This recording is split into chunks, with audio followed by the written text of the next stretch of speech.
just like the news introduction music. We like sitting our guests just in silence, and we got a man here that knows all about that. A big thanks to our sponsors, Whippersnapper Whiskey, Margaret River Roasting Co., Bluebet, Shelter and Leadable Cameras.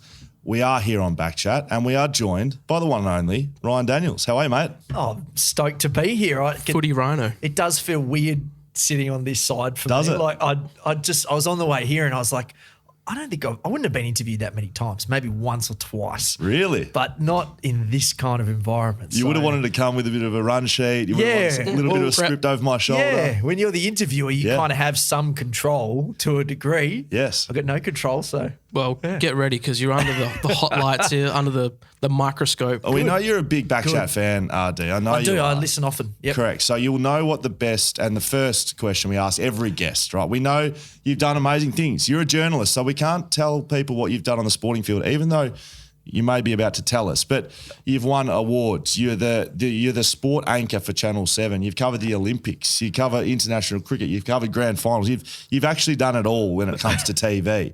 But we're here to tell you we don't give a shit, RD. Ryan Daniels, what's your greatest sporting achievement? Okay. I think it's full stop with this one. What's your greatest sporting achievement? Because people know you as a journalist. Yeah, okay. I will actually, one that is on TV that's sort of journalistic, that's sport as well. One-on-one with Nick Nui. Can't use that. Do you want me to get into that now, or should we? We're going to cover that off. We're going to cover that off. Good, because I want to get it off my chest. Good. Because bad. There's another story to that. Okay, good. All right, we're going to cover that. Tell us your greatest sporting achievement. I, as a listener, I know that this is something that you do. Yes. So I'm aware that it was coming. I thought, shit, what can I do? I played basketball my whole life. Since I was 10, every 1, 2, 3 games a week at some points. Love it. Had some good moments. Hit some game winners. Done some stuff. Won a couple of trophies. Great. Nothing elite, but just at a good amateur level. He's just like putting that to start. He's got something coming. But I thought, geez, actually the best story I've got has a little bit of heartbreak and trauma attached to it too. Great. And I felt like this is a safe place. I've never actually told this. I wouldn't have even told my wife this story. We love a story that starts like that. The only people who know this story are the people directly involved. Great. Okay, so and I feel like this shaped me in so many ways. Holy shit. Right? I am strapped in. Here we go. Okay, so I'm going to take you back to year 4. Right now, up until this point, I had no real interest in sport in any significant way. I couldn't have drawn you a footy. I'd barely run a race in my entire life other than the ones they make you run. But it got to year 4 and suddenly, I was kind of half interested in running. I'd done like cross country and I'd come like 5th and I thought, this is pretty fun. Anyway, so the school carnival comes up, the athletics carnival. Yeah. And I'd made a new friend. His name was Sean Preston. Good bloke, Sean, if you're listening. Shout out, Sean. Sean, great fella. And he was the new kid, right? So I made friends with the new kid and he was so fast. Like I'm talking Petrocelli. Like this kid was a bullet.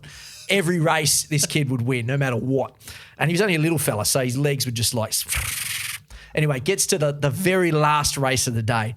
And I hadn't won anything. I'd never won anything in my life. It's the 800 metres. Which to it, what are you, 9 years old in year 4? 800 might as well be 8,000. Good event. We love 800s. So, and I was pumped for this, right? But as I said, felt like a huge distance for a kid. At the starting blocks, I'm standing next to Sean. I was like, well, Sean's going to win. I know that. Maybe I can come second. Yes. So anyway, the pack bursts out and I'm just trying to keep up as well as I can. And I will mention that the year 5s are in the same race. So they put like...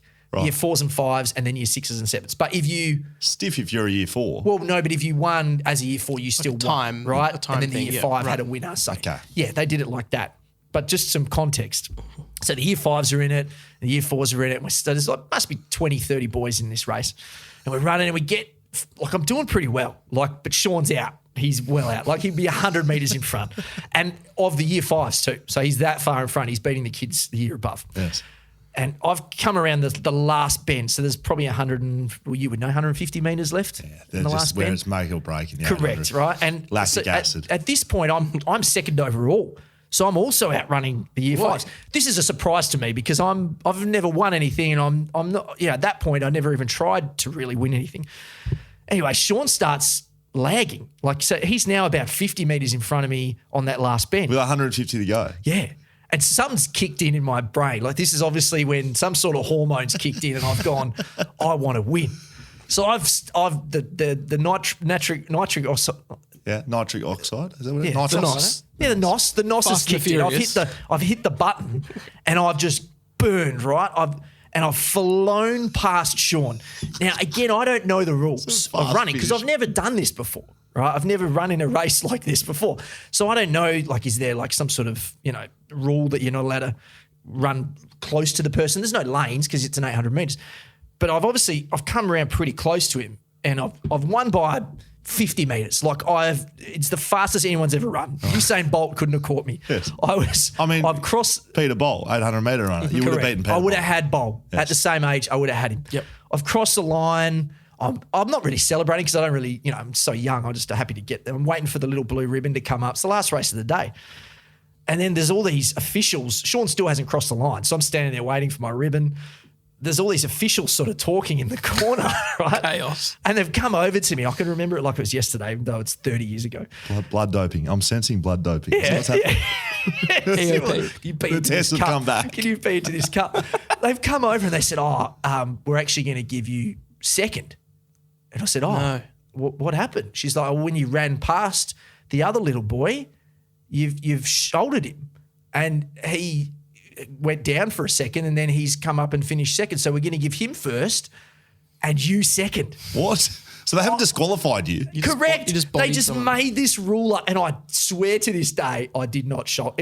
Maybe there was some incidental contact. Really? But to this day, it haunts me that Do you think I you didn't. took a dive? Possibly. Yeah. I've never spoken to Sean about Do it. you know Sean still? Nah, we were mates for a few years after that. Really good mates. Played basketball for a long time together. But maybe I'm going to call him and just say, mate, did I hit you? Do you And if have I the did- ribbon, or was it like a kind of a Norm Smith in a losing grand final? Oh, I don't put in the have. bin? No, would have burnt it that night in some sort of ceremony. But I reckon I'm so competitive, right, with everything. Like Thursday night basketball, I want to win every possession. Yes. Like anything I've ever done, like now with journalism, I just want to win. Yes. And I honestly reckon that day, having that first ribbon stripped off me should have been my crowning moment. So I thought that's a perfect story to tell Yeah, here. it's driven you. Because it should have been my greatest moment. I've got to tell you, Ryan, Yeah. it has eerie similarities to Mitch Marsh on the podcast a couple of weeks ago. I missed that one. No, we haven't released it yet. well- so that just shows you couldn't have heard it and just retelling it. I know you haven't heard it. Make sure you listen to it. Okay. I would not be surprised if these two went to the same school. Yeah. Like, seriously. Did you go to the same school as Mitch Is Marsh? he Sean Preston? Controversy around that school. Can I just quickly say about I swam in a 25 meter freestyle race in year 8 or 9. Usually this is a 5 for 16 story. Dan, Yeah, 5 no, for 16. I've heard it. Yeah, we've heard it I haven't heard this multiple one. times. Yeah. And it was the year of the Olympics when Ian Thorpe first brought out the full body Oh, suit. yeah, that's very 2000. controversial. Yeah. So whatever year that was, The Sydney Olympics. I thought, you know what, I'm going to be clever here and I'm going to wear the didn't. full body suit into a swimming race. So I put on I had a steamer at that point because I was bodyboarding and stuff. And so I had a steamer. But what I did was I put my school uniform over the top of the steamer so nobody knew. And then I went up to the starting blocks and I still was wearing my tracksuit and my polo. And then as I pulled it off and I'm wearing the steamer on the thing, I blitzed the competition. It was probably like, the third heat or whatever. Yeah, because they're buoyant. That's why they're banned now. There's a reason they're not I allowed. won, and then I heard over the speaker, D. Const has been disqualified from. And I was like, "What the heck?" And the sports teacher, was like, "Mate, you can't wear a wetsuit in the swimming race."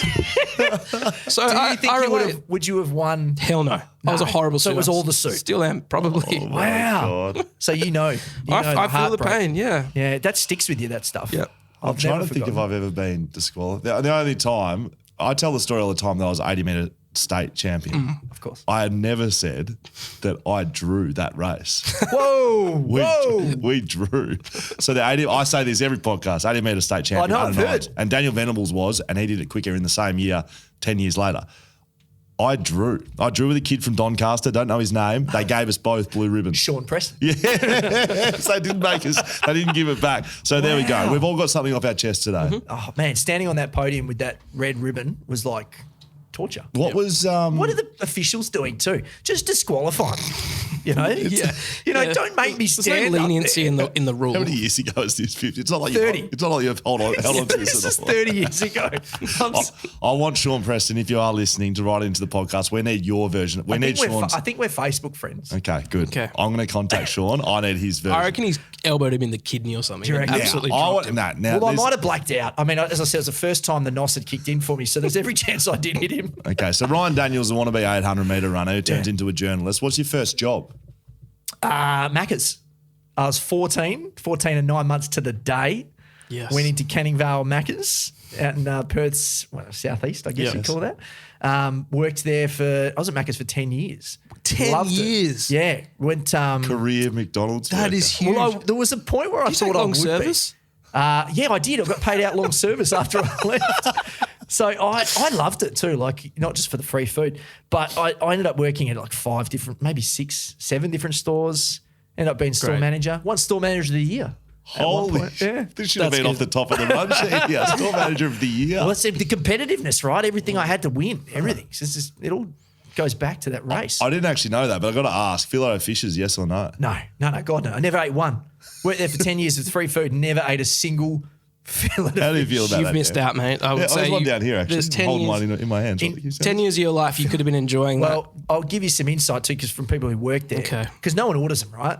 No. Oh, you wouldn't, unless you're a psychopath or a And so serial killer. in the old days, you had the burger bin where you'd make 20 Big Macs and you'd put them up there so you could do nothing for the next 30 minutes, Yeah, right? just to slide 'em But down, right? Yeah. There's the fillet of fish though. You'd put them up there and they'd sit there for 3 hours.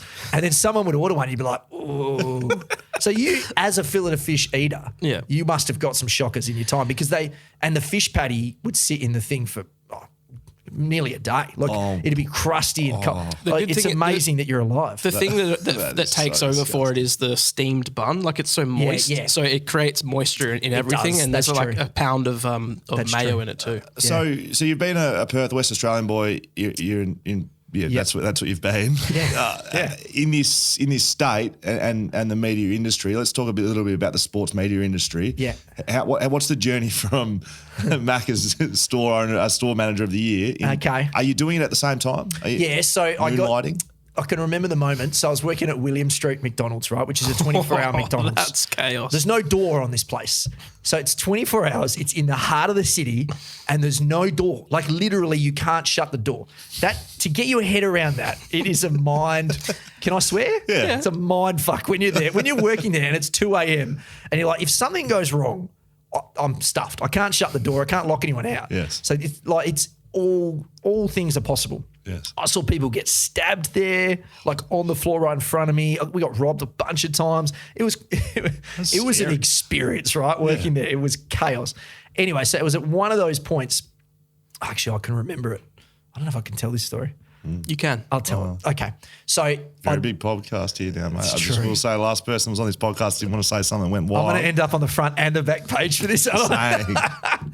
So it was a morning, it was like 7 a.m. and I'd worked all night. So I'd done the all night I was managing at the time. And it was a hard slog working overnights because drunk people everywhere, like just ferals everywhere. There's a lot of homeless people in the city. They come in, they cause a lot of issues at the time.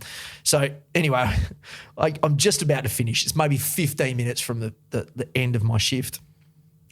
And this lady comes up to me and I'm not sure she was like 100% there. You know what I mean? Like she had some issues going on. And we'd cleaned the toilets and we'd locked them. So you had to ask to go in the toilets because obviously a lot of dodgy stuff was happening in there at the time. Yeah. Anyway, so she's come up and she's asked me if she'd go to the bathroom. I was like, yeah, no worries. In you go. So she's gone in and, 20 minutes goes past and then someone else asked to use the bathroom. So I've let them in and they've come back and this lady goes, oh, you might want to go and check the women's bathroom. I was like, oh, okay. Is that a store manager duty or Yeah, you got someone well, to do that? Or? Yeah, in this scenario, I sent a crew person to say, oh, can you just go, maybe just give the toilets a clean? And they've come back and they've gone, nah, this one's for you, right? So I've gone and I've opened the door and I'm not lying that from the floor to the roof, there was shit. Like, actually just like sprayed across 3 different walls everywhere.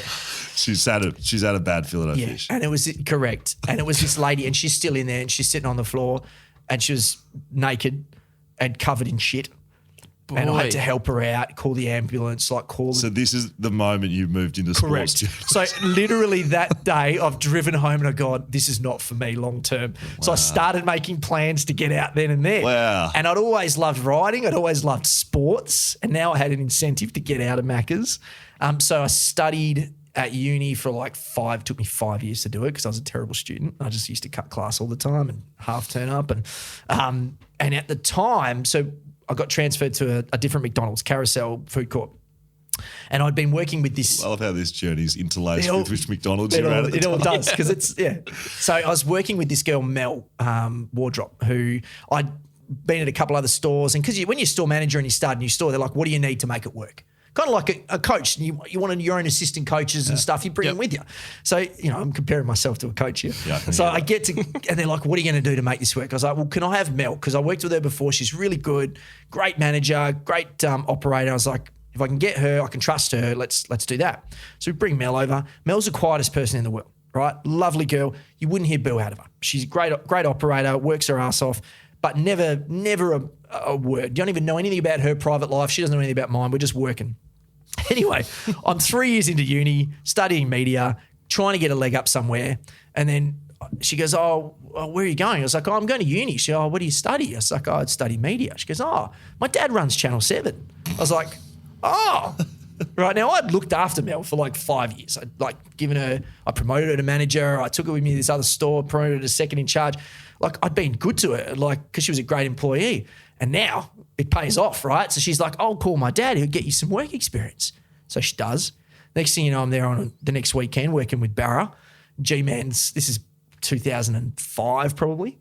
The G-Man's up and about. That's what we call Adrian Barrich. Calls himself that. And he just, after the weekend, he goes, mate, just come back next weekend. I was like, okay.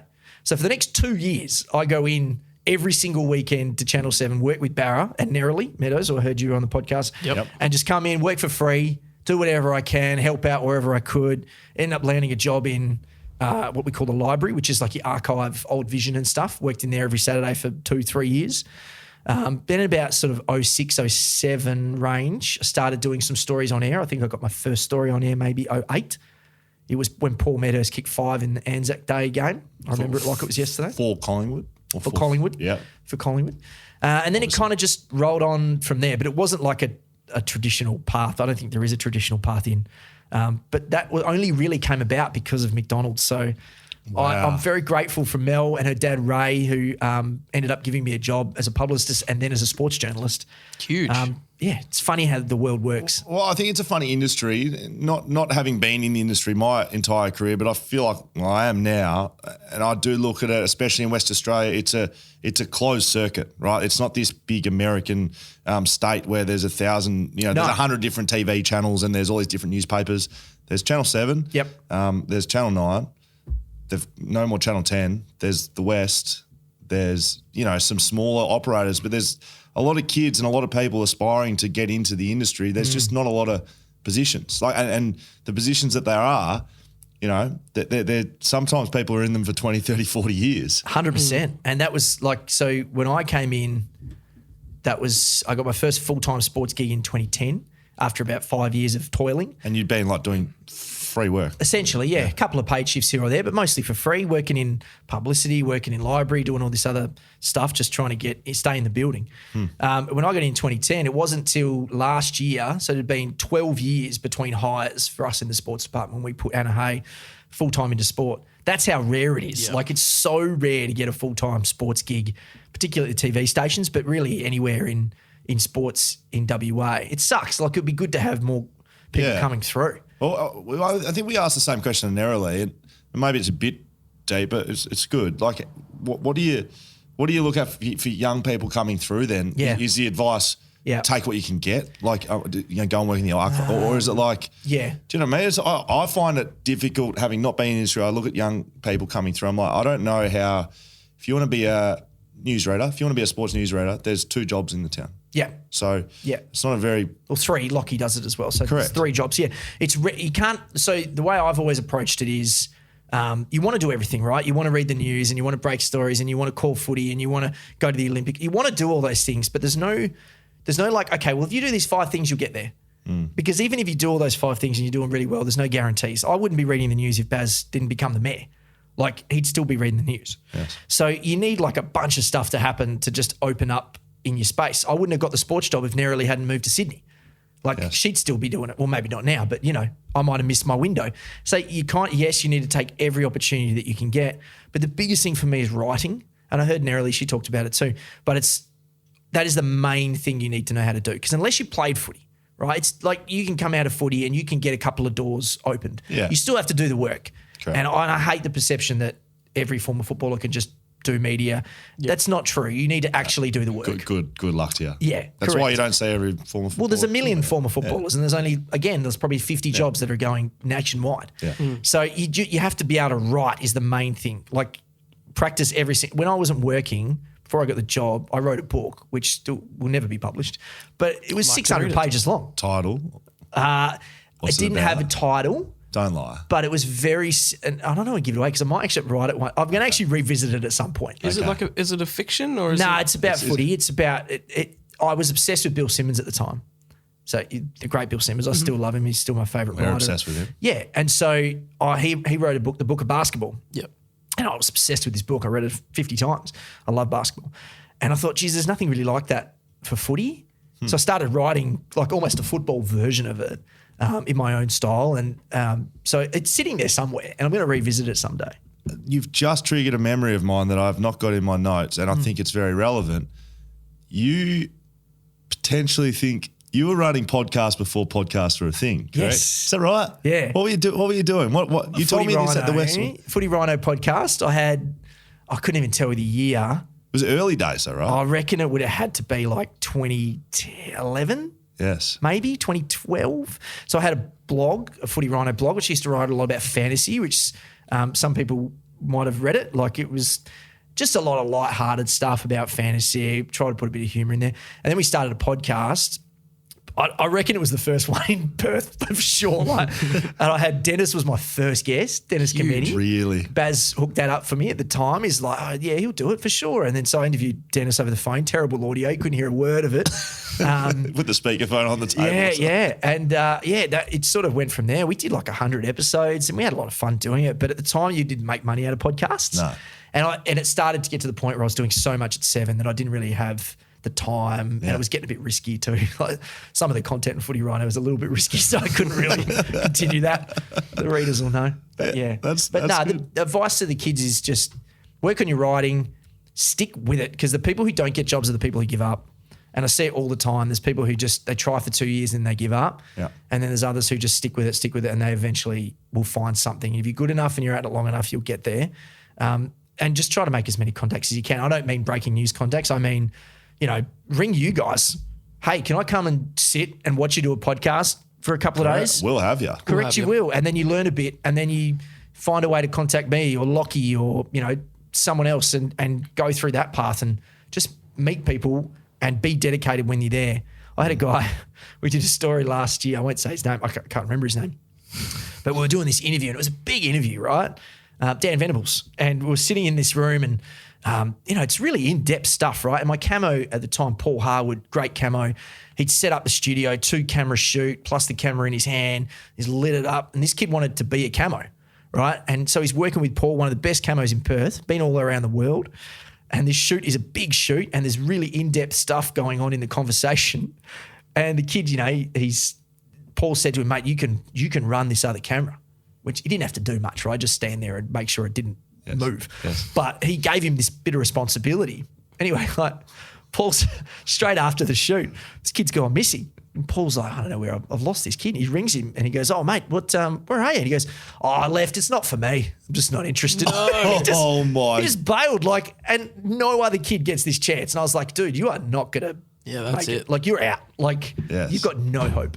So just be there, be present, be into it. Don't walk off the job. Don't walk off the job. I mean, that interview specifically. Yeah. You've got that as, and I know you personally, I don't think you're in the industry to win awards, but you've won some awards on the back of that. So it was a big story. It's a big story, yeah. And those are the stories where you do a lot of stories. I reckon I've done thousands over the years, but there's some that you won't forget, and it's the ones that actually have meaning to them and could not that story is going to change the way football looks at concussion, but it's all one little piece of the puzzle. And I think in Dan Venable's case, it's so heartbreaking because of his age and because of the incident itself, and then where he's at now. And it's like, where's the help? And we're still not sure if he got the help right. So doing stuff like that, you don't forget that stuff. And it actually, the awards are nice, but really the awards sort of come because, you know, you got the story in the first place. You were trusted by the person to talk to and they felt comfortable with you. Yes. So it's not,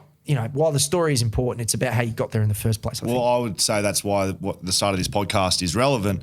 I think people would look at you and see you on the news, nice suit, hair looking pretty, much prettier than Scully and Dan's, and they would just say, well, he's just gone to uni and he's rolled into Channel 7. Yeah. And now he's, you know, worked his way up, of course. Yeah. And now it's a job. Yeah. But you were managing Macca's for 10 years. Yeah, I finished up there in 2008, I think. Yeah, worked at a Swan Brewery for about 6 months. It's not as good as it sounds. You've done the walk off like the kid on the camera, isn't it? Yeah. I don't want to work at Swan Brewery anymore. Nah, it was terrible. How do you then say I did see Rhino at the WM Media Awards last year. Right. While you were nominated for something, I was like, you know, how you feeling? And you're pretty cool, calm and collected. Didn't win that award. Didn't win that one. He threw his hat on the floor, stormed out. I did leave Flipped straight the table. after. You did. I did leave straight after, but I don't think I was well. I'll make up an excuse. had a prior engagement? If I'd won, I probably would have stayed for 2 more beers, I reckon. How do you go from cutting up clips in the archive room to news breaking? I feel like news breaking, if you talk about the industry, that is a specific category. Not everyone is a news breaker. Some people write profiles. Some, you know, I would say I'm not a news breaker, but I like writing. I like speaking to people in depth like this. I like doing the longer form stuff. Whereas you for a long time have been a news breaker. Yeah, well, I think news breaking to me was always not the final piece of the puzzle, but as a reporter, it's the hardest thing to do because when you start out, you don't know what you're doing. Like, you're just happy to be there. You know, you're going to presses, you're taking what the clubs feed you, you're going to training, you get that 20 minutes and you try to figure out what's going on. You know, you get back and you're trying to write your story and you're not quite sure how to write it. And you don't really have time to even think about news breaking, which is why you just don't see it that often. And then also there's an ecosystem where the clubs like to keep the information to themselves for obvious reasons. The AFL does the same. You know, player managers often, you know, they can be great sources of information, but they often have ulterior motives as well at the same time. Yeah. So you've got all of these elements working and really you're just trying to get by, like in those first few years. And I don't reckon I broke a story for like 6 or 7 years. Like there was probably little bits and pieces where I might have had a small detail or two, but in terms of actually like having people sit up and go, oh, well, that's brand new information and that's a breaking news story, I don't reckon I did it for a long time. Is there a first? Can you remember it? I remember my first game. Do you remember your first broken news story? break? Nah. Really? Nah, I couldn't tell you. I remember the first... Like, did you tweet it? Was it in those areas? Maybe, yeah. I think for me, my career in media splits into two and it's everything up till 2020 and then everything after that. Because the last few years it's kind of accelerated a bit. And I don't really know why that's happened, but I have a theory and I think it's the 10,000 hours thing, right? Like, so you do something for long enough and then you start doing it on autopilot and it's not, you know, you just got it covered in some ways. So I didn't have to worry about my writing anymore. I knew how to write a TV story and you had to write a column. You know, making contacts isn't an easy thing to do, but at that point you've been around 10, 11 years. You should have at least made a couple of trustworthy contacts. One builds on top of the other. But when the hub happened in 2020, so I was starting to try to break some stories, sort of 18, 19 around that mark. I was at the grand final when you guys won it. I was in the rooms. That was a big moment, a lot happening there. And then so 2020, the hub happens and I go. So I was one of the only journos over there. There was only a couple of us. Yeah, I remember talking to you over there. I just remember, you weren't staying at our hotel though. No, we weren't allowed to stay at your hotel. I remember speaking to you in the bushes at the bottom of the driveway. Not that you were hiding in there, but you were walking past. You guys would have walked by with your Coles bags because you're only allowed to go to Coles, right? Yeah, it's if that. It was so random. Why Coles? Or is it just because proximity? It's the closest little shop. Right. Okay. So they had to be able to get essentials. Stupid. But because it was the only place they could go, I reckon you guys went 5 times a day. Hanging at aisle 5 at Coles, hanging out in the deodorant section. Let's try this. Anyway. And it was so dramatic. the time because the whole world had shut down. Yeah. And so I was over there and I was like right in the thick of it. And I think in some ways, like, I don't know, you might be able to tell me, but like the players, some of the officials, I think because you're over there with them and you're kind of away from your family and you're kind of isolated like them, I don't know, maybe it built a layer of trust or something. Maybe they were like, oh, you're in this too. And then there was a bunch of stories that sort of flowed on from there. The big one from that one was the hub, like that there was going to be a hub in WA. And at that point, there was all these stories saying there's no footy in WA for the whole year. And I got a tip that no, we're actually going to fly a bunch of teams to Perth. There was going to be this 2-month hub. And you got to remember, people were starving for footy in WA at this point. Like it was like we really thought there was none at all. It was all going to be in Queensland. Anyway, I broke that one, nervously broke that one. And it went massive. It went national. I was doing crosses for every single part of the network. I must have done 20 radio interviews that day. And that's that's the one where I was like, whoa, this is like a big deal. So that might be the first really big one, I think. Right. And then from there, it was amazing to me how much information started coming to me without even really having to chase that much of it. That's interesting. It was bizarre. It was almost like people were like, okay, well, this is a vessel or like a way to get the information out. I'm not saying people were like giving me stories every day, but if I called somebody, they answered this time, or if I texted somebody, they might answer, or if I knew something, they might confirm it. Something changed in that hub. I don't know what it is, but from there, it's sort of trickled on a little bit. And I try to be really careful with any breaking stories I get in that I report them with respect. I don't put too much opinion into it, which I think is a big thing. And I think the footy world, the players, the managers, the coaches, the officials, they watch the way it's reported. And if you're doing it right, they'll continue to give you what you need. And as I can't say this enough, no one is ringing you and saying, got a scoop for you. Yes. Like that's not how it works. But you might get a tip off on something and then you might be able to check it with somebody. So is that, I have in my notes, what does making calls actually mean? So I hear journalists say it, I hear numerous people say it. Does it literally mean, okay, you get a tip and that might be whatever it is. Yeah. Are you then going, okay, who would actually know about that? And you call them? Are you calling them like, hey, mate, just heard this. Yep. Wondering if that's true. So nowadays with social media, right, there's hundreds of people who will contact you. And some are really trustworthy. Some are just random dudes. Like, they'll be like, hey, saw Luke Shuey limping at the bottle. Maybe it's a hammy, right? So then you go, all right, well, who's going to know the answer to this, right? And you've got options. Yes. You could just go straight to Luke Shuey, but sometimes that's a little bit, there's a private sort of space there. You could go to someone who knows him. You could go to the club. You could go to, there's multiple places you can go to confirm these things. But once you have the information, you're halfway there. And typically you'll either get a no, that's inaccurate, or yes, and then you might have a follow-up and then you might say, okay, how bad is it? 2 to 4 weeks? No, not that bad. Or yes, that bad, or maybe worse. And so you could just piece it together. It's like a little puzzle, really. That's how I operate. So making calls, if you got a day where you got no stories, I don't try to force it. Like, I'm not like, I need a story today. Like, just deal with what you've got in front of you. Maybe it's just training and a presser that day. Yes. But other days you do have to make calls, and it's literally making calls. And you'd be surprised how many journos are too scared to make calls. Right. Just actually ring someone. To actually pick up a phone and call somebody because they're terrified that they won't get the response they want. They won't get an answer at all. They don't know how to ask the question the right way. That's a thing that when I'm talking about that 10,000 hours, I reckon that's something that clicks in. Maybe some earlier, some really confident people might go straight into doing that. But I reckon it takes years to be able to pick that up and actually have a level-headed conversation and try to get some information out. And then you've got to filter what you can actually run. Have you had times when you have been hit up by random people, say, look, Shuey limped in a bottle-o, and you're just like, oh, that's bull. And then, a couple of weeks later, you've been like, damn it, I missed that. That was legit. 100%. 100%. Like, the amount of stories that you get a tip-off to and you don't do, but there's, like, sometimes it's because you just don't believe it, and other times it's because the sensitivity's involved. Like, I would have had countless stories where if you do the story, someone's going to get hurt, and you got to weigh up whether it's worth doing that or not. And I'm a big believer with footy. It's like if you can stick to footy, perfect, right? If it can be about injuries or it can be about whatever, like selection, where the game's going to be played, all that sort of stuff. Like, that's ideal. I don't like it when it gets murky, and I think there's got to be a level of respect in that space. I can't really go into the details of any specific stories, but there's been plenty where someone would have a real serious mental health issue, and because of that, they've done some stuff which maybe it could even be criminal. Like, and if that came out, who knows what they would do? Like, so you have to have that filter. Doesn't mean you don't find out, because you know, like, you still need to have those conversations with people, and you might be like, it's also a way of showing trust too, right? So if I ring somebody if I get a story like that, and I ring someone who will know, I say, look, just so you know, this has come across my desk. I'm aware of this. I'm not going to do anything with it. But if I know, there's a good chance that somebody else is going to know.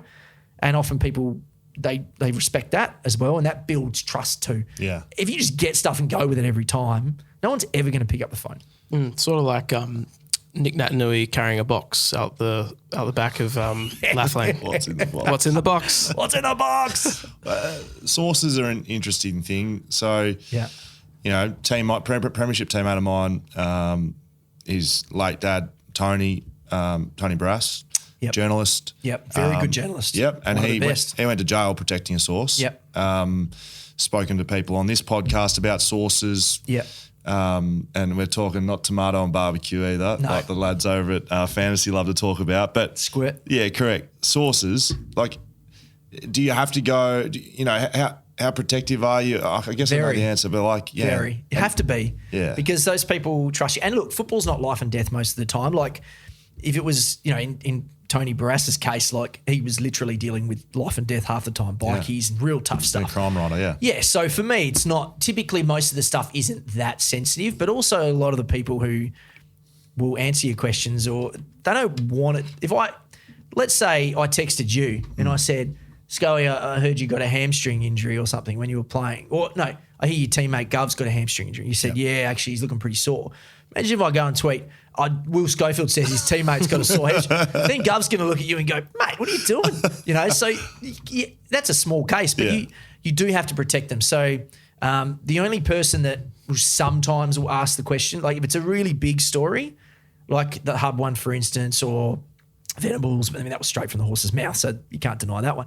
But there's been other stuff where, like, your news director might look you in the eye and go, you're going to have to tell me where you got this. And he doesn't expect a name, but you could say, you know, it's in this area, sort of thing. And that's like almost the same level as patient-doctor confidentiality. Yeah. And I could go to court tomorrow and I wouldn't have to give up a source. Might have to go to jail like Tony. But Yeah. And you would do that because otherwise what are you doing? You're going to be useless after that anyway if you give up a source. And as I said, it's not life and death. So Correct. Yeah.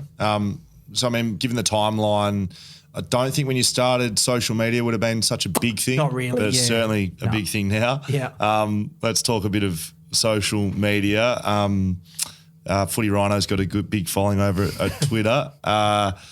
Dan's got here, do you have a heap of pre-written tweets in your drafts ready to hit go on? Do you I have, do actually ya? have a couple, yeah. Do ya? Because like if I know something's coming, right, like I might have a story for a day or even an hour or 2 days, I'll write it sometimes, and then if I have time, like I'll change it slightly before I tweet it out. But yeah, there's a few. It might stop the spelling mistakes you see from some others, just Well, like absolutely trying to, you know. That's part of like it. Shannon Horn Yeah. is out, he's changing Correct. captains. Yeah, so there's a couple. There's not a lot, but like if I know something's coming, I will write it, and then I'll so I'm a big believer of you got to get 2 yeses on a story. Yep. Unless it comes from the horse's mouth, right? Like unless, like for instance, if you did have a hammy and I said, do you have a hammy? And you said, yes, I don't need someone else to confirm that. Yes. But in most cases, it's like get the info, confirm it, try to confirm it again if you can, depending on how your first source goes, then tweet, then go. My impressions, having been a player with social media, and now I'm full-blown media now. I don't think we need to dance around that. No. Do a podcast, radio, TV, a mogul. right. So I feel like I'm not a journalist, but I am in media. Well, I'm not a Call journalist. yourself what you want. But it's been interesting observing the interactions that you have on social media as a player versus as a media type. Yep. As a media type, I think it's more brutal. My overall impressions have been my interactions as someone who can say what they want and I don't have to answer to the team. Yep. You know, what I say is my opinion or a story or whatever it is. The interactions I have with people, it's more difficult as a media person than as a player. I think people have got more respect for players, or I don't know what it is, but I rarely would get too offended by much on social media as a player. Yeah. And even if I did, I'd just be like, fuck off. I'll just hit him between the eyes. And I've had the same approach as a media person, but it for some reason feels like deeper. Yeah. How do you go with interactions across social media with the stuff you're putting out there? Most of my feedback is pretty good, but perfect. So I'm just putting out absolute junk. But you do get like a couple of dickheads here or there, and you just will. Like that's just how it is. I try to just, if I reply to them, I use the mute button a lot. Dude. So I don't block anyone, right? Because I don't want to give anyone the satisfaction. So people can go at me as much as they like. I love the mute button. I'm never going to block. I love the mute button. Oh, it's fantastic. It's a way of blocking someone without them actually, because you just can't hear them. It's like they're yelling into an empty room. Okay. Yep. So I'm like, fine. If you want to yell, have your conversation over there. But like, if you're going to get vindictive, there's absolutely no need to hear from you. Yes. So I just leave them yelling into the empty room. But negative feedback's all right too. It's fine. Yeah, it's fine. Like, and it depends what you're tweeting, because if it's news, like some people might be like, oh, where did you hear that from? You're like, whatever, you can just wait till then it'll come out tomorrow. Yes. It's when it's opinion, I think they sometimes get a little bit arky, but I don't find it too bad. What about breaking stories? So one that springs to mind is Lachie Neale to Fremantle, back to Fremantle. Cop some heat on that one. Yeah, you did. And this is one that you've got wrong, sort of. Can you explain? Okay. So I'll give you some background on that. You're like, I didn't get it wrong, mate. I must have told this story a few times, but probably not in this sort of environment. So, and some context to this, I'd known Lachie, I wouldn't say I knew him well, but when he was in Perth playing for Fremantle, he was at 7. So he was like, we have contributors, like 2 or 3 players at the moment. It's Fife here, Nick Nat. At the time, we had Lachie Neale as well. So I'd done a few stories with Lachie. Really nice fella. We didn't have I wouldn't say we're friends. Like I wouldn't text him. You know what I mean? But just some context. So I did have a sort of relationship. It wasn't just a player that played for the team. You knew him. Yeah, a little bit. And he knew you. Yeah, a little bit. Again, a little bit. Anyway, so a random, right? I get a text from a random, maybe, I don't know, 2 weeks before the end of, or just before the finals had started that year. I think it was 2021 maybe. Yep. Sounds right? Yeah. Looking to Lachie Neale. He wants to come home to Fremantle. When you say random, is it just like a number you don't have saved in your phone? No, like a DM. Oh, right. Someone slid in. Yeah, sure. Okay. And they said, look into Lachie Neale and you might want to check that one out. I shouldn't say random because this person has had some pretty good info in the past. Okay. And I don't know him personally, but we've had some chats. Okay. And his info is worth checking, put it that way. Right. Okay. Just give you some more context. Perfect. Anyway, so I kind of laughed. I was like, that's not going to happen. He's got a long contract, people talk. There's always rumours around that sort of stuff. So I just kind of left it. And then it wasn't until like 2 weeks later, I was having a conversation with somebody. Well, there's the parties involved, the Lachie Neale, the Brisbane Lions, the Fremantle Dockers, Lachie's management, any of his teammates. There's lots of parties involved, right? So I was talking to one of these parties about something else completely different. And then at the end, I was like, I heard this stupid one about Lachie, that he wants to come back to Freo. And the person was like, nah. I think there's just some wires crossed there, he's coming back for a holiday or something like that. And I was like, yeah, no worries. Didn't think anything of it. Yes. 2 days later, I get a phone call from this person again. They said, feel really bad. I've lied to you. It's true. And I was like, fuck off. I was like, what? But the big thing was you can't do anything with the story because it's not public yet. He's still playing. The finals was on. Brisbane were in the finals. And it wasn't like the deal was done. It was just like there was an interest there. Some conversation. Which Lachie has come out and confirmed. Like, yeah, there was interest there. I was in those sort of conversations. Right. The conversations had been had. It's just, till the season's done, you can't do a trade, obviously. Anyway, so I had to wait until Brisbane were out. Yeah. And they lost by a point, I think, in the final that year. That's right, to the Bulldogs. No. Yeah. So I've been sitting on this story for 2 weeks. I've definitely written it in the tweets. Put it that way. The draft file was ready to go. Anyway, gets to the day after, and I'd kind of gotten wind that there was a couple of journos over East who might have been sniffing around. I was like, because these things don't sit forever. Yes. Anyway, so I rung the person back and I just said, look, this isn't going to last another day. Like, I've got to do this today, but I'll work with you. Like, we'll talk about it. Like, we'll work through the story. We'll try to do it as, fairly as possible. You know, I don't want to sink Lockie. I like Lockie, blah, blah, blah, blah, blah. Anyway, worked through it throughout the day, made sure all the parties involved knew. The only party that I didn't contact was Brisbane for obvious reasons. Yes. And I don't really have a relationship with them. In hindsight, I probably could have, but I think they would have been blindsided a little bit. Right. Anyway, so the story goes on the Sunday night. I was careful how I worded it. You know, he's interested in coming home, wants to play for Fremantle again, under contract, all that sort of stuff. Anyway, story goes bananas, like absolutely bananas. And then straight after, you're always waiting for someone to deny it, right? You're waiting for Lockie or Fremantle or Brisbane or his management, someone to come out and say, that's bullshit. Yeah. Or to contact you. Yeah. Privately. And none of that happened, right? None of that happened. And I will also say that I made sure that Lockie knew the story was coming out before it came out. I didn't tell him. I didn't text him. I made sure I kept a clear distance from him on it. But he knew. So it wasn't going to blindside him. Mm-hmm. Anyway, the next day came. Brisbane have these sort of panic talks. They bring Lockie in for a conversation. They put out a release saying, this is happening, but we're working through it with him and we want him to stay. And then Brisbane kind of got a bit feisty about it when like, you're staying, and then it kind of spun everything around. He ends up staying at Brisbane. But I will never, ever back down on the fact that story was happening. And in hindsight, I actually feel like I may have impacted the outcome by doing the story that day. Positively or negatively? Well, I reckon there's a chance he gets to Freo if I don't do the story that day. But in saying that, I got messages from, I don't know if I could say their names, but 6 journos from the East Coast, good ones, who knew of it and they were sitting on it and they were going to go the next day. Right. They were like, we had most of it, but we couldn't get it across the line. Well done, like that sort of thing. It's rare you get that from other journos, particularly over East, but it was a loud chorus of people. They were onto it, put it that way. I wonder if Lockie... I haven't, Yeah, has he contacted you post that? I texted him like a couple of days later and I just said, look, mate, apologise if this has caused a shitstorm for you. You know, no hard feelings, blah, blah, blah. Didn't hear back from him. Yeah, I did see him. Yeah, fair enough. I didn't expect a reply. And then grand final week just gone, I did see him in Melbourne because I was hosting an event and he was on the panel.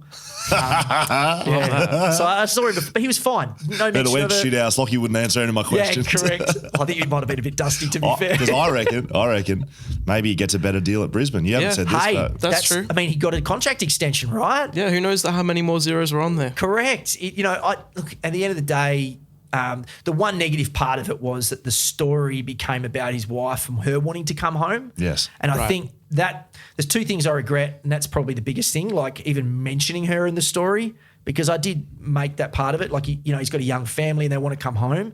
And I think they copped some grief online about that. And I wish that part hadn't happened. And that's the one part that probably doesn't sit well with me, but I did hold it for as long as I could. And it was a bloody good story. Like, it was a bloody good story. Brownlow medalist, favourite son returns. Massive, right? Like, would have been huge. But it wasn't because you got it wrong. No, he didn't. And I still get Brisbane fans. Anytime I'll tweet anything, right? I could be like, West Coast preseason game against Port Adelaide this time. Yeah, but what about Lockie Neal? Like, still. And I'm like, I got nothing. Like, and then every now and then someone will jump in to defend me. They'll be like, yeah, but Lockie said he was thinking about it. And I was like, yeah, thanks, buddy. Mute. Some journos definitely get on the Twitter burner accounts. What's your burner account? I can honestly say I don't have a burner account. How many times have you thought about making one? No, honestly, never. Really? Well, I've barely got time to run the one that I have. Like, what would you expect that he would, out of interest, like what would you do? If someone just like gives you like a bit of grief, like reply, then you could just log on to your own and reply to them and say you're an arsehole. I like you don't have one, you're but balding or something. I reckon there's some that do. Oh, definitely. Yeah. There's one in Perth that I reckon for sure has one because he tweets exactly the same in his burner. Interesting. Right. Interesting. Anyways. No names? No. Source. Can't reveal my source. Okay. Yeah, no, I reckon they're out there, but I honestly don't have time for it. Like, what about you did have a little fake tweet that was going around with Caleb Sarong coming to West Coast and Andrew Gaff going to Freo. Does that happen very often, or was that just a one-off? Weird. So someone had photoshopped like my Twitter profile and made a tweet about a trade that Caleb Sarong wanted out. And I was like, someone sent it to me. I was like, I swear I didn't write that. Like, maybe that looks like something I would write. Maybe that was a draft that you had. That they you worded it really well. Like it was like exactly how I would word it. I think the connection here to BackChat probably goes underrated a little bit. Last year we ran an April Fool's Day joke, and I reached out to Ryan and I said, "Can you just be involved with this?" Yeah. But I was actually mindful of the fact that I didn't want you to do something and people then not trust you, because I realised you're probably one mistake or one fuck up or you're always one away. And then no one will ever listen to you. So I definitely didn't put any pressure on you, I hope anyway. Nah. But I think you thought it was a good idea, and it bloody was. That went good. Nuts. People, because I put a wide scope out. We put a wide scope out. We had Fox Footy going. We had Channel 7. We had 6PR running it. We had. It was fun. That was good. We did make sure that the next day when it came out, all like Ryan was in on it. Don't think he was like shoot the messenger. Fooled by it. So there was about 5 minutes of blowback from a couple of people who are now muted.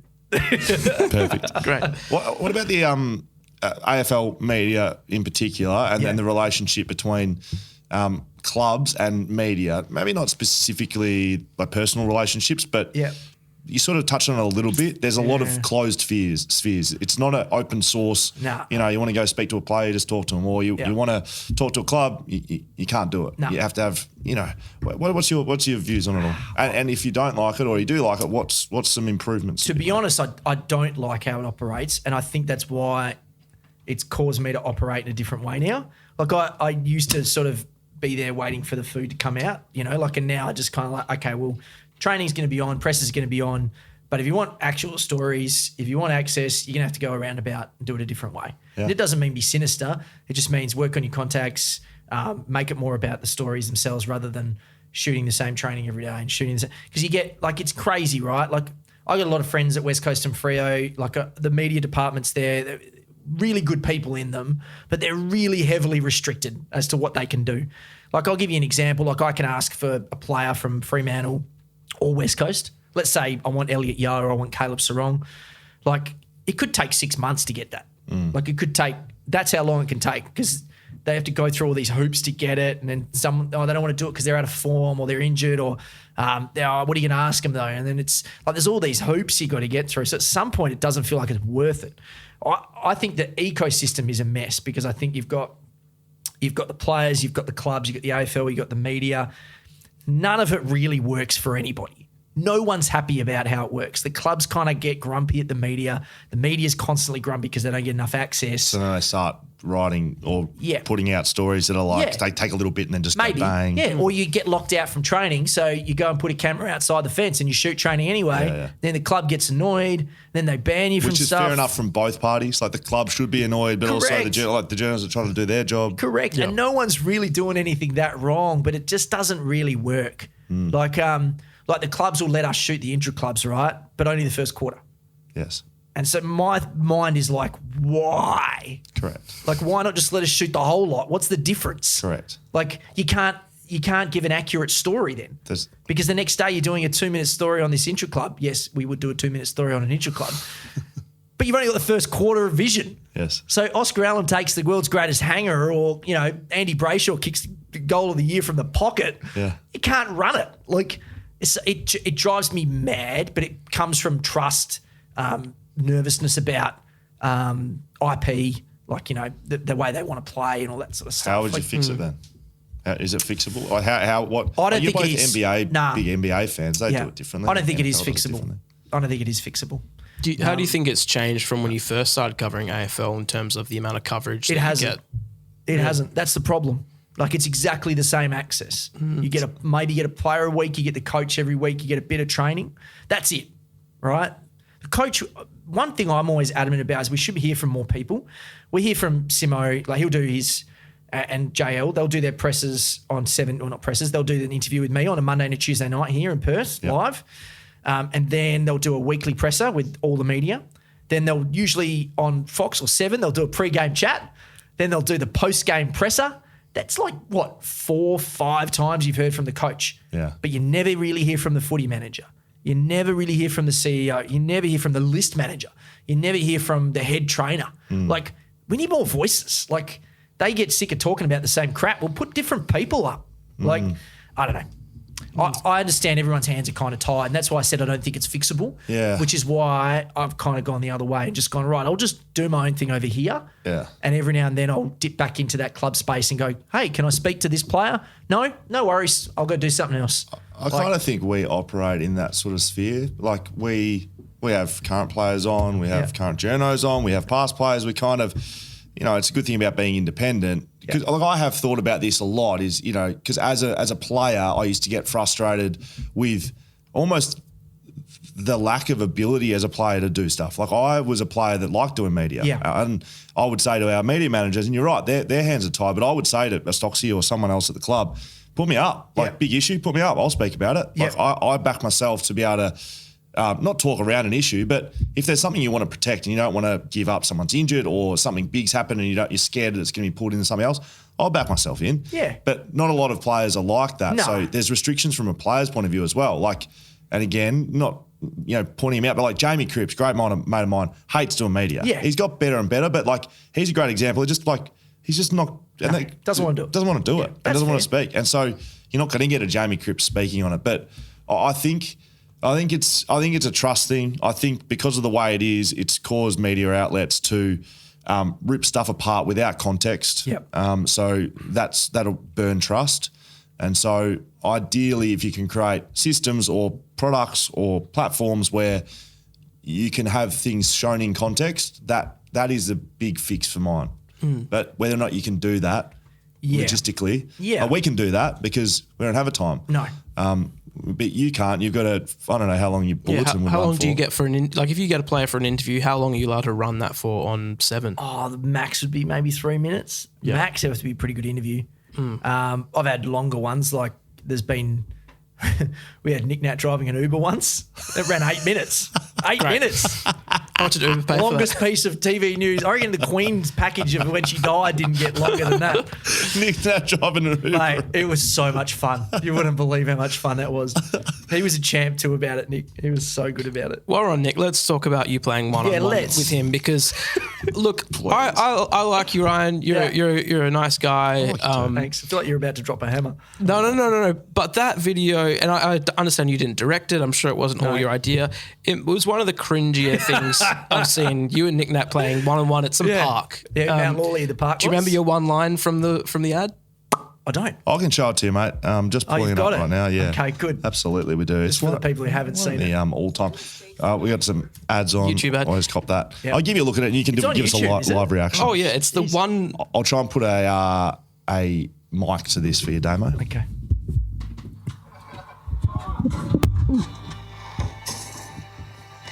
Good jump shot. 31 this year, mate. How's the body holding up? Oh, Ball conversations.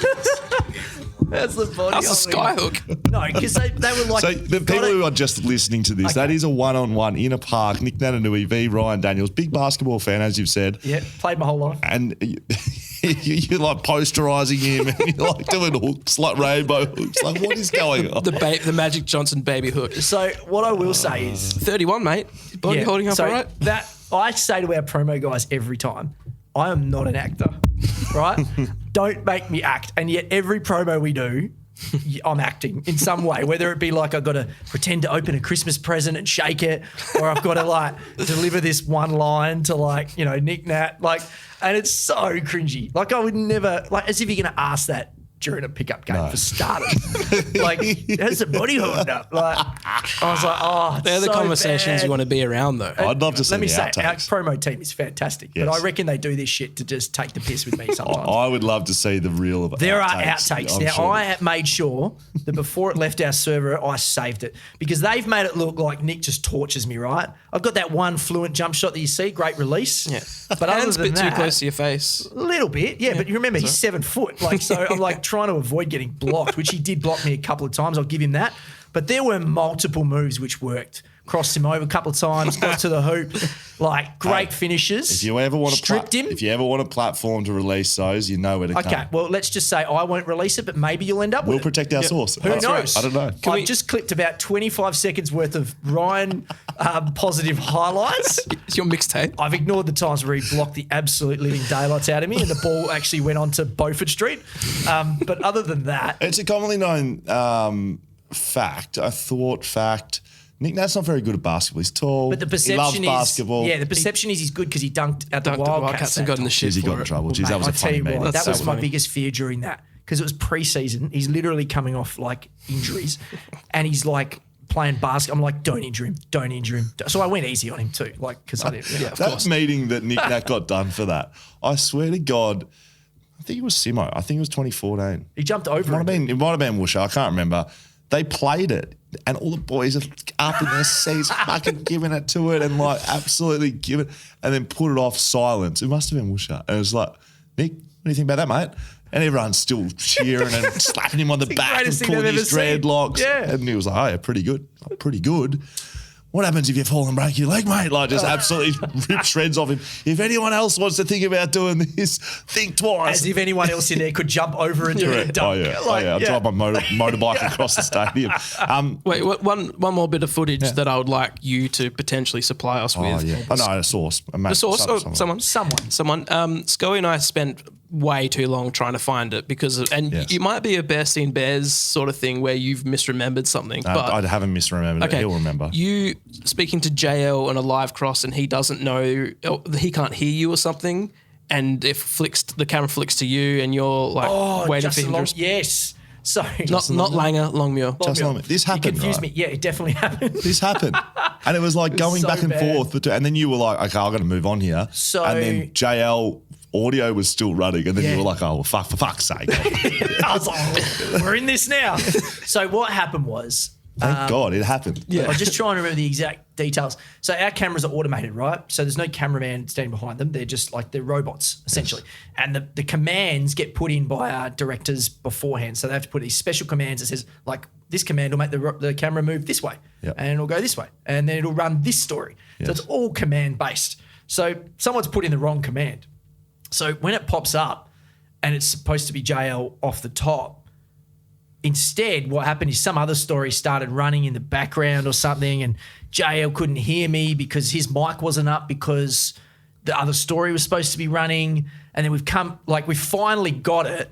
This is live on air, by the way. Live on air. This is we live. finally got him, and I go, we appear to be, and then the story runs, so it cuts him off altogether.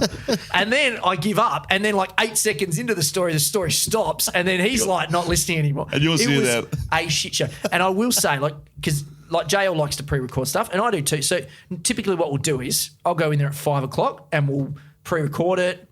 It is live. We don't change anything. Yes. But it's just because it suits him because he can get home and see his kids early. He doesn't want to sit around waiting for the... Correct. I'm like, mate, 7 whatever's easier for you. It doesn't bother me. So we do our record. This was the one time the whole of the year that we did it live. Never again. And I was like, Never man. again. And he said to me, he goes, we're never doing it live again. And I was like, nah, that was a disaster. But he's such a good fella, Jay. Like, honestly, like he took it so well. And he's like, He's a good man. He's doing good things out for him as he well. is. He's doing really good things. So you can supply us with that if you've got it somewhere on a I server. should be able to find it somewhere. Yeah, or some other I source. mean, somebody else. Might. I've got a couple more questions, a bit bigger picture stuff for you. You know, you worked on the Olympics. Yep, Tokyo. Yep. Like cricket, like Yep. Com games, couple of com games. grand finals. Yep, heaps. Like what sort of, you have a big memory of, oh, geez, like that was just fucking epic. Like I can't believe I got to work on that. The Olympics was really cool. Like grand finals are great. Yeah. They all kind of blend in after a while. You're like, which one was that? The 18 one does stand out because it was a local team winning. Yes. And the access that we had. I remember that day, like we were in the rooms, my cameraman Rabi, who's literally like 70, right? This guy's been in camo for 50 years. He has done everything. And he looks like he's 50. He's in amazing shape, big Austrian dude, and one of the world's best blokes. And we always do grand finals together. So he's in there and he's a bit keen, Rabi. Like, so he'll just go, right? He's seen everything and he's like, I'm in. So we're not supposed to be in the rooms. We've sort of jagged our way in there somehow. Like we're in the corner. I'm like, mate, just take it easy because I don't think we're supposed to be in here. You know, stand back, relax a bit. And he's like, yeah, no worries. So you guys have all come in with the cup. Yeah. And Rabi's just gone like, fuck it. And he's just gone straight into the middle of the song. And he's just like, in all your faces. And I'm like, that's great. well, all bets are off at this point. And it was you would remember, so packed in that change room. Crazy. Literally body to body. And I'm just like surfing through the crowd going, oh, Dom Sheet, like bang, interview. Oh, Luke Shuey, Norm Smith, oh, bang. I might have got you at one point. Go. I was just thinking, no, I don't think you got me. I reckon I got 18 players, so I must have got you. Okay, maybe. And it was chaos. So that was really cool. But the Olympics stands out. Like, so we go to an Olympics, it's tough, right, for working wise. They don't send big teams. In Tokyo, it was like 40 degrees every day and humid as hell. You were dead by the end of the day. Like COVID, right? Tokyo. And COVID. Yeah. So you're navigating all the COVID stuff. You couldn't leave your hotel room for more than 20 minutes a day. I'll get to that in a minute. But like, actually, I'll tell it now. So I was at a hotel near the airport. You weren't allowed to leave your hotel unless you were going to the venue. So I was doing hockey, rowing, bunch of stuff. So you could go there and you come back. That's it. Nothing else. No restaurants, nothing. Same car every day, same driver. That was it. Anyway, you could have 20 minutes. They picked a convenience store within walking distance at every hotel. Mine was this little one in the airport of all places. It's about a 5-minute walk away. So what you would do is you'd go downstairs and they'd take your name and your room number and they'd hit a clock. Right, little countdown clock for you. 20 minutes. It would literally start ticking. You had to run to this convenience store, grab as much shit as you could, right? Whatever you wanted. And this had to last you the whole day. And this is a convenience store, right? And it's like fried chicken, like jerky, and a bunch of beer and stuff. That's literally all they had. So you're just grabbing all this terrible food. Like, you didn't know what was in half of it because it's written in Japanese. And the place is packed, like, because it's an airport. And you're just trying to get, and then you're running back. You literally had to run back. Because if you got back after the 20 minutes, you got one warning. The second time you were on a plane. Who's enforcing Wow. this? People Police? Or is the I'm guessing hotel? the hotel, the government. Because it was government Gee. officials sitting at the thing. So people got sent home. Like dudes in my hotel, American dudes, got literally sent home. Wow. So I came within 10 seconds of breaking it once because there was such a big queue at the store. I had to leave my shit. I didn't even end up with it. That's the bit. You've just lined it up for 20 minutes, can't go out again. And you're dead. Like you got nothing in the room because you can't go anywhere. So I just starved that night. Gee. That's tough. But the Stuff. Olympics, But yeah. the highlight, I got switched on to basketball in the second week because I'm all week with the producers. I'm like, guys, I love basketball. I know basketball. You put me, like, I don't know anything about rowing. You put me on basketball, I'm gonna be full bottle on it. So eventually, after being like annoying the hell out of them for a week, finally I get some basketball, air conditioned stadium, no one else in there. The dream team's in there playing. Well, the US team. Yeah. And I'm interviewing Kevin Durant and Draymond and Bam and Tatum. Like, Bullshit. I'm in my element, like just me and KD, like chatting away. And they're the nicest dudes ever. Like The Draymond's Aussie bloke like, as well, right? They're like, they like the Aussie accent. they did. Like, there was a novelty for them. And it's chaos because, like, the first, you get these little zones where you're allowed to interview. The first one's NBC because they're massive. They're Americans. Then BBC. And then 7 gets a pretty good, like, 3rd or 4th. And so you have to fight with them for the interview. So they're like, they get KD. And then you got to fight with the BBC guy. Like, KD. Like, and he's coming over. It was so cool. Like, I'm not a nuffy with footy players because, like, I've interviewed so many now. I don't, like, none of them really, there's no aura. Yes. But that was an aura. Like, KD was an aura, man. Like, this dude's like 7'2" and Yeah, like huge. just awesome in every single way. That was cool. Yeah, that is cool. That's a highlight. Yeah, that is. I think I want to finish on that. That's good. That is cool. I was wondering what that was like. I've got a couple about breaking stories and stuff. But We did want to talk. I know I said JL before, and you were thinking Justin Langer. yeah. Should we save that for Patreon, or do you want to? Let's save that for Patreon. Our VIPs, I think, deserve a bit of a chat. So it's just a select group of people, Okay. our lovely patrons, because Justin Langer was on the podcast. Oh, yeah, I caught that one. Yes. And then Just a little bit of a ripple caused by that one. you also interviewed him not long I did. after the podcast. So I think we should just break that down a little bit for our Okay. VIPs after this. Yep.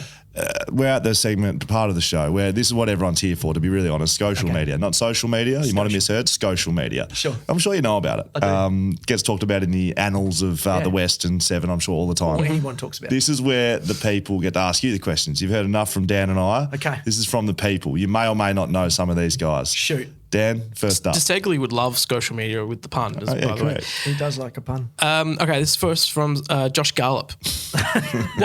Why do bad things happen to good people?